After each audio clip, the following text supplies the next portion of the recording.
Assalamualaikum warahmatullahi wabarakatuh. Nama saya Putra Azhari Yusuf dengan NIM 130461908. Di sini saya berperan sebagai guru yang akan mengajar materi pertumbuhan dan perkembangan pada tumbuhan dengan metode pembelajaran to stay to stray. Model pembelajaran kooperatif tipe to stay to stray dikembangkan oleh Spencer Kagan pada tahun 1990. Metode ini bisa digunakan dalam semua mata pelajaran dan dalam semua tingkatan usia peserta didik. Metode to stay to stray merupakan sistem pembelajaran kelompok dengan tujuan agar siswa saling bekerja sama, bertanggung jawab, saling membantu memecahkan masalah, dan saling mendorong satu sama lain untuk berprestasi. Metode ini juga melatih siswa untuk bersosialisasi dengan baik.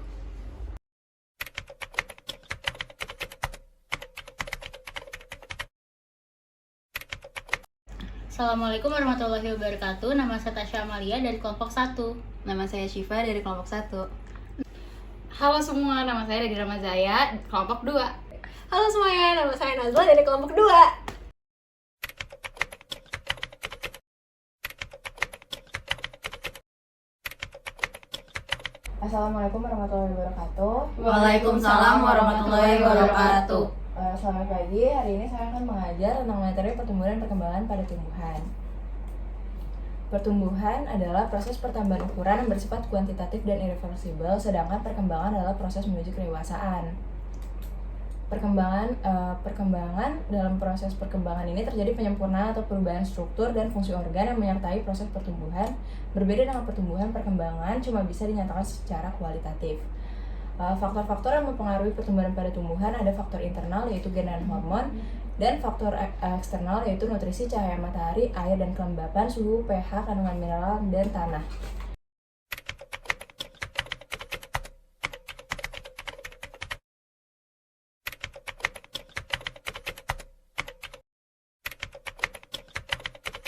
Selanjutnya ada tugas dan permasalahan. Untuk kelompok 1, diskusikan bagaimana gen dan hormon atau faktor internal mempengaruhi pertumbuhan pada tumbuhan.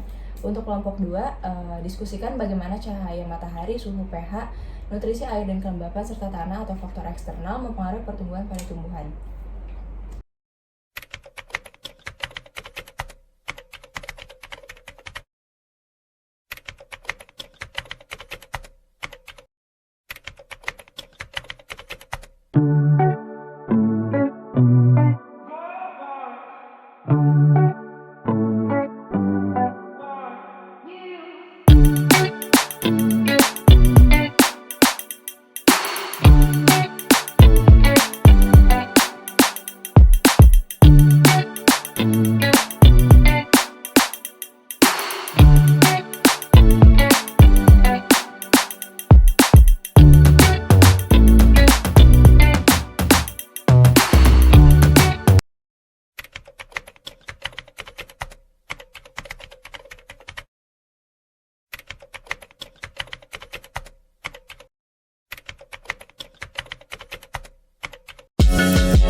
Assalamualaikum warahmatullahi wabarakatuh. Kami dari kelompok 1 akan mempresentasikan hasil diskusi kami.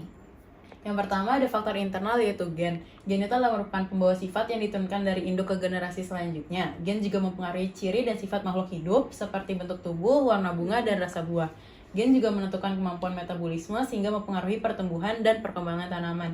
Tanaman yang punya gen tumbuh baik akan tumbuh dan berkembang cepat sesuai dengan periodenya. Berikutnya adalah hormon. Hormon merupakan zat yang berperan mengendalikan berbagai fungsi dalam tubuh. Meskipun jumlahnya sedikit, hormon punya pengaruh nyata dalam pengaturan berbagai proses dalam tubuh. Hormon yang mempengaruhi pertumbuhan dan perkembangan pada tanaman ada beragam jenisnya. Auksin untuk memicu proses pemanjangan, pembelahan, dan diferensiasi sel. Giberlin untuk pembentukan biji serta perkembangan dan perkecambahan embrio. Etilen untuk pematangan buah dan perontokan daun. Sitokinin untuk pembelahan sel atau sitokinesis seperti merangsang pembentukan akar dan cabang tanaman. Asam oksisat untuk proses penuaan dan gugurnya daun. Kaolin untuk proses organogenesis tanaman. Dan asam tramalin untuk regenerasi sel apabila mengalami kerusakan jaringan. Sekian presentasi dari kelompok 1, terima kasih. Terima kasih. Assalamualaikum warahmatullahi wabarakatuh. Kami kelompok 2 akan mempresentasikan mengenai faktor eksternal. Yang pertama, ada nutrisi. Nutrisi merupakan bahan baku dan sumber energi dalam proses metabolisme tubuh.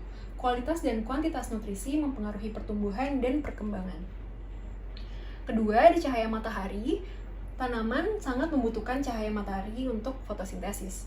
Namun, keberadaan cahaya juga bisa menghambat pertumbuhan karena bisa merusak hormon auksin yang ada pada ujung batang. Ketiga, ada air dan kelembaban. Air merupakan tempat berlangsungnya reaksi-reaksi kimia di dalam tubuh. Kelembaban mempengaruhi keberadaan air yang bisa diserap oleh tumbuhan dan mengurangi penguapan. Kondisi ini sangat mempengaruhi sekali terhadap pemanjangan sel. Kelembaban juga penting untuk mempertahankan stabilitas bentuk sel. Keempat, ada suhu. Semua proses dalam pertumbuhan dan perkembangan seperti penyerapan air, fotosintesis, penguapan, dan pernapasan pada tanaman dipengaruhi oleh suhu. Yang kelima, ada tanah. Tumbuhan akan tumbuh dan berkembang dengan baik kalau kondisi tanah tempat hidupnya sesuai dengan kebutuhan nutrisi dan unsur hara.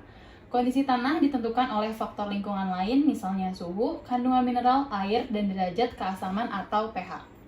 Demikian dari presentasi kami. Wassalamualaikum warahmatullahi wabarakatuh.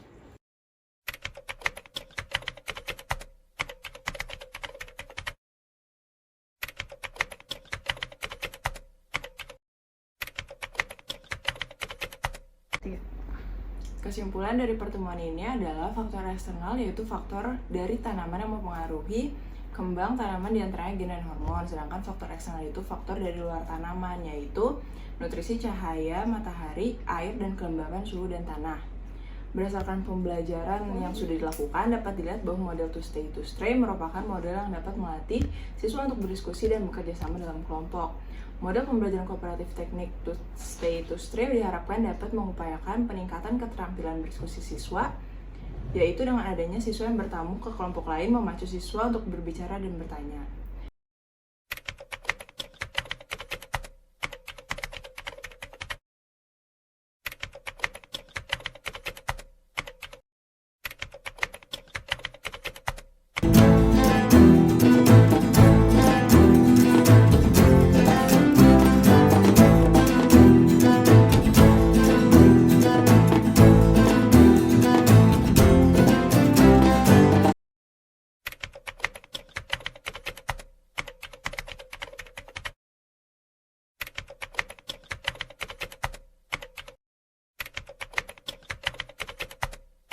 Sekian pertemuan pada hari ini. Wassalamualaikum warahmatullahi wabarakatuh.